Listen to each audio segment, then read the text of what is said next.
My name is Tarek Mrad. I'm delighted to join you for the first ever community podcast.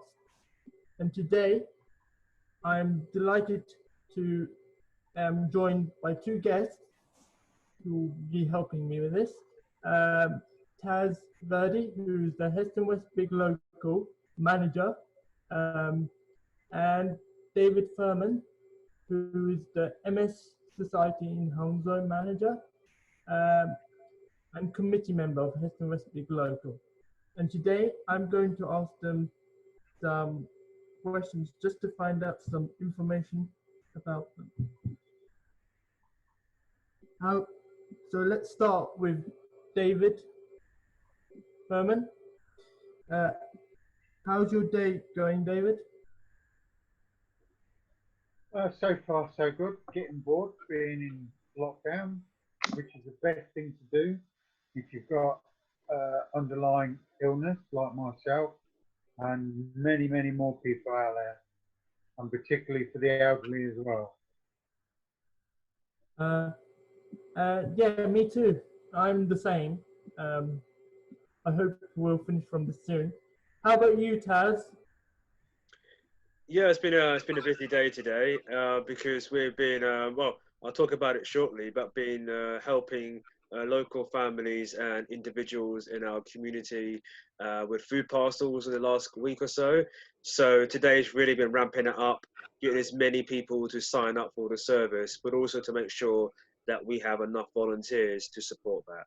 But otherwise, it's been a fairly busy day, sort of running an organisation, but also trying to connect to as many people as possible, you know, from the comfort of your own home. So, yeah, it's good and bad, but I think the benefits is that opportunities like this today to join you on your first ever community podcast. So thank you for having us, Tarek. Yeah, and thank you for joining me, Taz. Yeah, thank you. Pleasure to have you.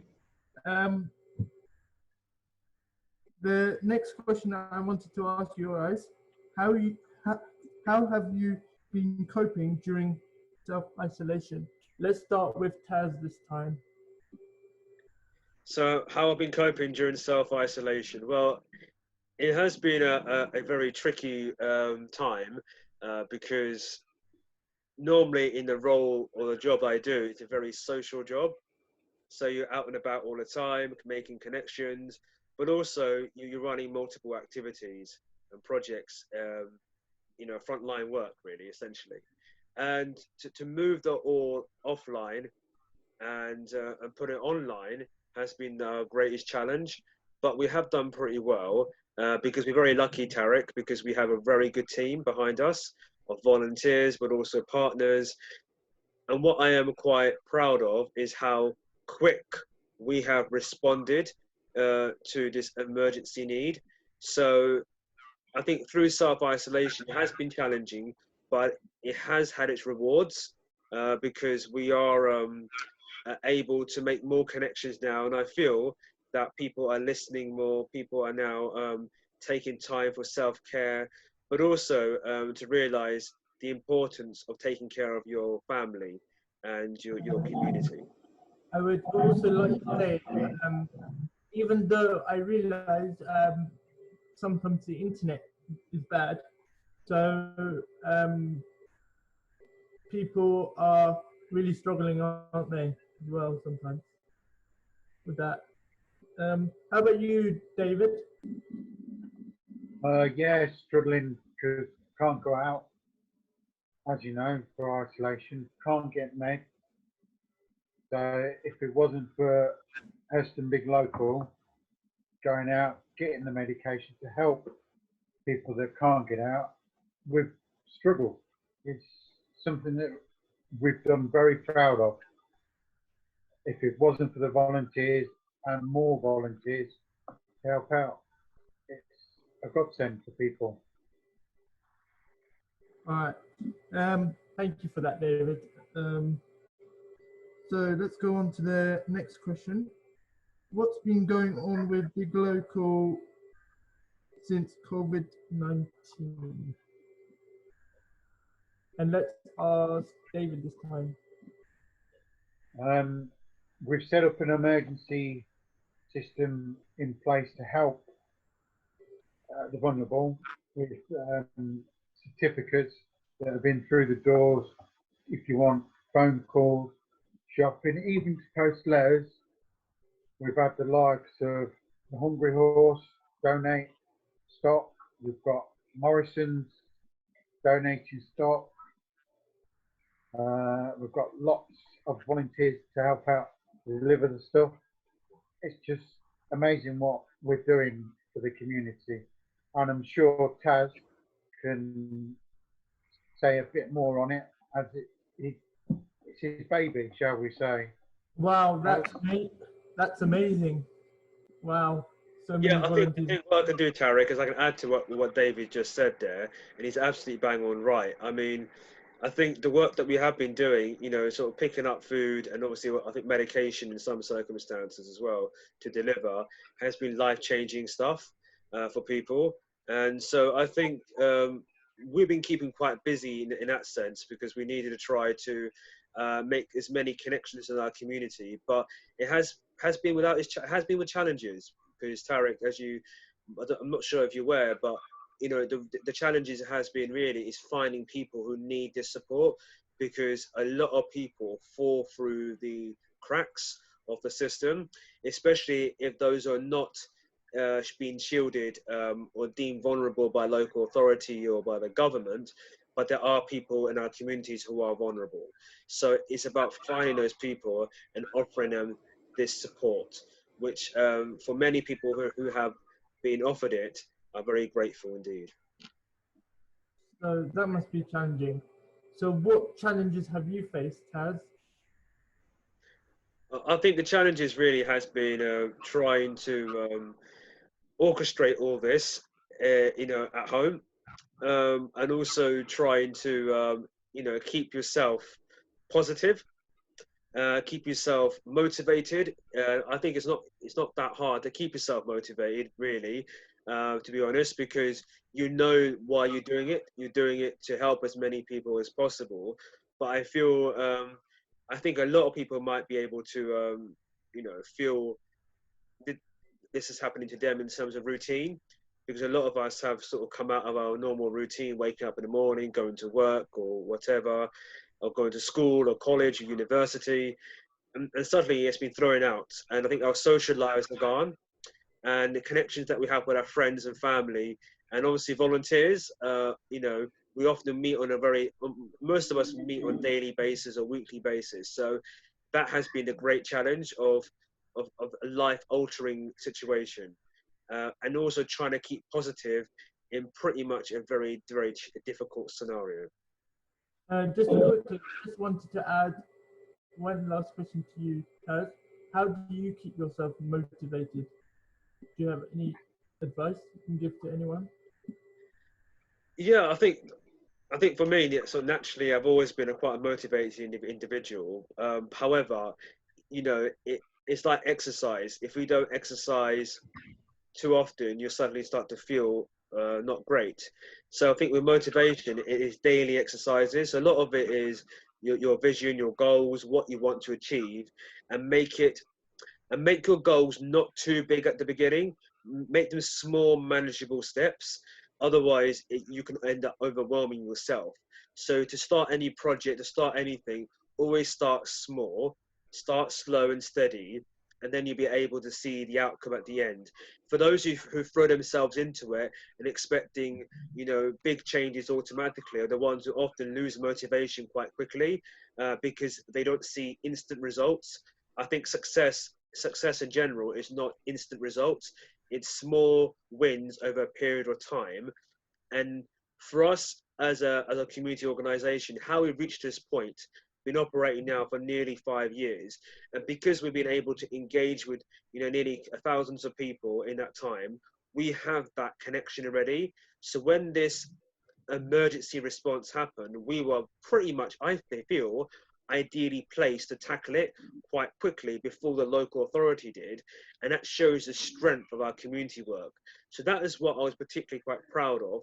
And that motivates me knowing that the work that we have put in as a group the last few years has reaped this glory. we have been able to help people, but the work we do doesn't stop there. And every day we're moving slowly but surely, engaging more people and helping more people. So I feel the recipe for motivation, Tarek, to your question, really, is making sure we start small and slow and steady steps, small goals first for big, massive results.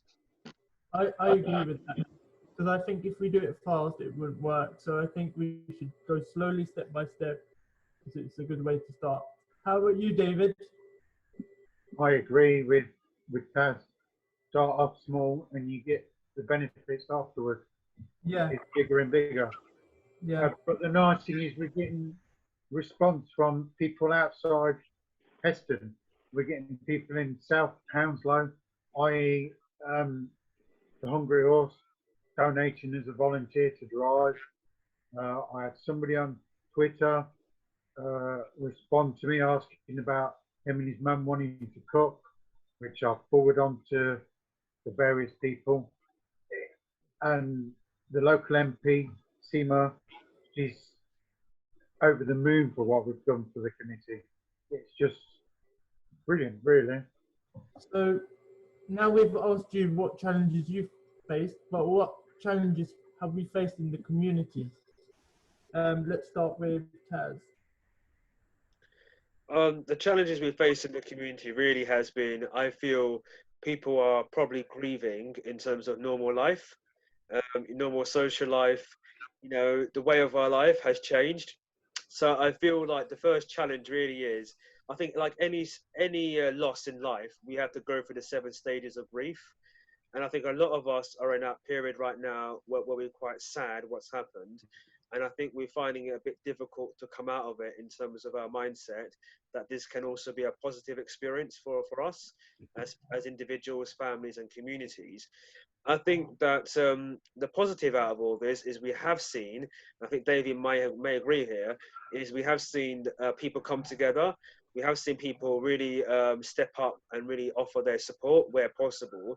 Those who can't come up their properties for various reasons and during isolation are able still have been engaging, making fantastic videos, been involved with writing things up, creating content, entering competitions. But also, I feel that we're, as I said to you before, we are in a positive situation where we've got a good team of people who are keeping things ticking over. And well, David mentioned that we are working with our local MP, Seema Malhotra, and also other local groups in order to make sure that we're able to help as many people as possible. But we also have the influence to do so. So I feel like we are moving to the right direction. The challenges has been that, us as an organization, that we've lost projects in terms of like activities. We also don't know where we stand for the next couple of months. Pretty much most of our projects are on hold or have been cancelled, which has been very disappointing because we put a lot of effort into developing those. So put them on hold, but that's just the way it has to be done now. But also, I think my main concern and worry is that we were planning to do a summer school, which starts normally end of July, early August. And my worry now is, will that actually happen? Because that's a great opportunity for hundreds of children, local children, to get their support. And we have been doing that for the last 4 years. So I'm hopefully we'll be still able to run that, because that makes a massive difference to local children's lives and their families. But all in all, Tarek, I feel like we are in a positive situation because we've seen people step up and really take this as an opportunity to improve themselves, but also an opportunity to improve our community relations. What I wanted to add also quickly, Taz, is like I realize people are more connected now to do more activities since this virus happened. How about you, David? Yeah, I think since the virus has come out, people have actually spending the time to talk to people, where before this happened, people were just so ignorant, won't spend the time talking to anybody. I Yeah, mean, the youngsters that we've got as volunteers, they've been brilliant doing videos, helping the mums out, showing them how to cook, making videos, the proper way of how to wash your hands. And now the kids are trying to do Word of the Wednesday, which I haven't seen the response from that yet, but I'm told it's pretty good from Yeah. what Rachel's doing on YouTube. I'm sure Taz can tell us a bit more about Word of the Wednesday and how the kids are responding to it. Yeah, Do you want to tell us more about that? yeah, sure. I mean, the Word of the Wednesday is an activity that was set up by Rachel at Creative Spaces London, and the idea really is for people to, of many children, but not just children, parents as well, and adults, to basically be inspired by the words that Rachel gives out. I think they're being community. I think connect's been one word, and change. Sorry, change is one of them, and to create a piece of artwork or a poem or a story or a video about that word. But what's come on the back of that is then Labour stepped in and she's doing a story competition and some positive news that we're hoping to start an art project, a theatre project online that has been funded by the Arts Council. So we are trying to do new things. And these are fantastic little activities that we're doing online that we hope to spiral into something even more bigger and better. Yeah. I mean, one of the things that I was doing on board, I was working with Bristol Court up until we got lockdown. My wife as well, she come along, another couple of volunteers. We were trying to get the residents to get out. We started doing some gardening. They've got raised beds, so we started weeding it and doing that. Yeah, They were enjoying it. It's just a shame it had to stop. We could have done more for that. yeah. I think the plants might be dead now. So what? So let's move on to the next question, and let's start with Taz. What advice would you give to those self-isolating? Let's start with Taz. Yeah, advice. Well, I think the first thing really is to not try and panic. I think that's the key thing here. I think it's to be calm in a situation. Also, if you are isolating when a member of your family is able to go out and go shopping, for example, and trying to pick up the essentials, make sure that you are picking up exactly what you need for the next few days and not for the next few years. If that makes sense. So my advice is not to go crazy and stockpile things up. Allow items to be left so other people can get them, especially our key workers, like from the NHS, police, teachers, etc. People who really are running our country. And also my other advice really is to not use this opportunity to distract yourself, but to use this opportunity of self-isolation to make some sort of progress in your life. The progress doesn't always have to be, for monetary value. It's progress in terms of mental health, physical health. Try something a bit creative. Do something that you haven't done for a while. You know, things that you used to do when you were a bit younger, or when you had the opportunity to do that. So my advice really is find some alone time, some me time, in this craziness, and really use that opportunity to progress and develop and be more creative, I say, because that will make you feel content and hopefully a bit happy. And also to nourish and develop your relationships in your household, because this is also a very difficult time, Tarek. Lots of families might be having sort of difficult relations, and there could be a high increase of that, things like the domestic abuse, domestic violence, and other serious crimes like that. So we need to really stick together and work as a family unit. Otherwise, more problems will be occurring, and they are occurring at the moment. So I think my advice really is to sort of spend some time on yourself and progress your skills. You say those people struggling with self-isolation. What things have you got installed to help them with that, like counselling? Any counselling? Well, we've got a few things that we're trying to do, and we have done. So we have done. We are doing meditation, online meditation. One day for over 18s, one day for under 18s. We also have a life coaching sessions, which are predominantly aimed for for mums or women, but it will open up to everyone shortly. Also, we are going to trial phone counselling service. However, it will be a trial basis to see if it works. So a few people might have the opportunity, but more or less, really, it is the online activities and the voluntary opportunities by going out and helping with the food parcels. Those are sort of things that we are trying to encourage. I think the main message really is about social distancing and making sure that we are staying away 2 or 3 meters away from other people if you have to go out. I can't stress that enough, about social distancing. Yeah, my advice to them is to stay home. How about you, David? I agree with what Taz is totally saying. Can't Yeah. stress enough to stop people from going out. All right. My next question to you is, Taz. What's the best way of staying connected in these times?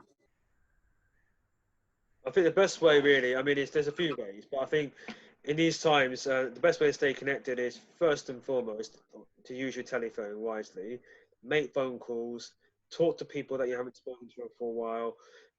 If you're on WhatsApp, you can try that as well.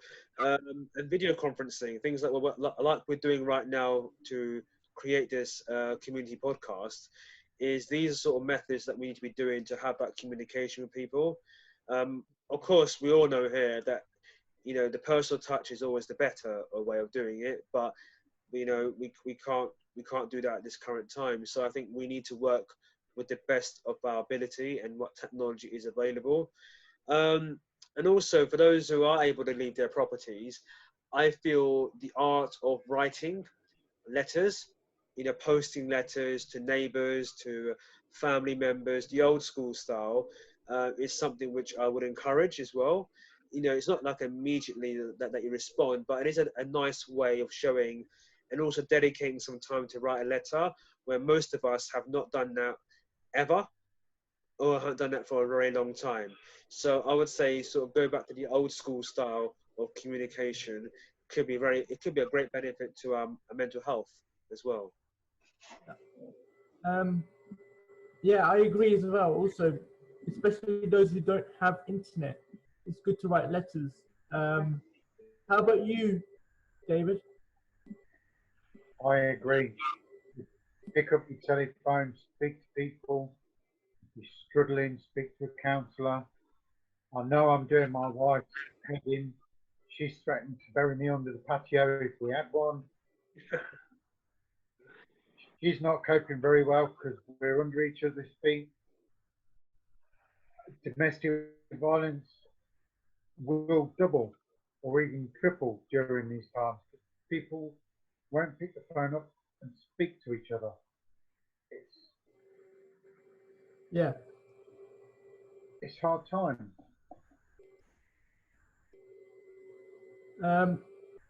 So let me ask the next question. What are the benefits of self-isolation? Let's ask Taz. I think the benefits of self-isolation, in my opinion, really is that you will spend time hopefully working on yourself, as I said earlier, about progress, about making sure that you are taking a lot of self-care time, but also as an opportunity for personal reflection on things that you've done. Also the benefits of self-isolation, sort of those things that we always put off, David. It could be reading a book, Yeah. it could be watching a film that you always wanted to watch, it could be learning a new skill. Through isolation, that's the opportunity now to do that, but also to rest well. A lot of us just don't get enough rest. A lot of us don't sleep well. So it's important to use this opportunity now to not stress too much, trying to make sure that we get a lot of sleep, and if possible, to make sure that we're surrounding ourselves during the day with our loved ones, if possible, if they're healthy, to do that while you're isolating, or to make sure that you're there to support anybody who is struggling as well. But the main thing really, the sort of benefits of isolation is hopefully a peace of mind as well, and an opportunity for you really to find out more about yourself and become more self-aware. So I think there are benefits, and hopefully people will see them in a few months, but there also will be a lot of problems as well. We can't shut Yeah, yeah. Like I came up with this idea because I was thinking, how can we get this message out if we're not allowed to see each other or gather together? I said, why don't we do a podcast like we're doing now? So I came up with this amazing idea and we started it. So let me ask David now. What do you think, David? Um, yeah, podcast is a good idea to get the word out. People have to stay in to stop the spread of COVID-19. I know people don't want to do it. It's deadly, deadly serious. We've just opened a new temporary hospital at the Excel Centre. That just proves how bad it is going to get. Yeah. Anything on you to add, Taz, quickly? No, I think as David said, really is it's important for us to follow the government guidelines and make sure that we are staying home and we're not leaving our properties for any reason otherwise stated by the government. I feel if we listen to that, you know, people will finally be safe, and we're protecting also our NHS and also people's lives. We're saving lives. So staying home, you know, has never in history has been a more heroic act. You know, this is you being a hero. It's staying home and saving lives. Yeah. Any last thoughts, David, for that question? Sorry, Tarek? Any last thoughts? No. All right. So what? So let me ask my second question. What? Once this is all over, how do you think people will react? You know, individuals. They'll go straight down the pub when it opens. How about you, Taz? I think David's absolutely bang on right there. I think people would head down to the pubs, head down to the restaurants. You know, a lot of us are missing our takeaways, missing the opportunity to socialise. I feel that it's going to be a massive boom after all this, and also, you know, there'll be lots of parties. I think people are going to make a big meal about it. Hopefully, that's the positive. Lots of fantastic parties to go to. But do you still think, you both, that they will struggle sometimes to go out? Now this happened for a couple of Yeah, months. I think what happens normally, when not normally, it's the first time it's happening, but I feel once you stay home for a long period of time, it can be difficult to leave your house because you Yeah, start to become anxious, nervous, and also you sort of lost how it feels to go outside. So I feel like a lot of people will be suffering from anxiety. There'll be a lot of mental health issues as well, and also, unfortunately, a lot of those who very sadly have been abused or hurt during this period of time. So it is a lot of work to do as soon as this lockdown is over.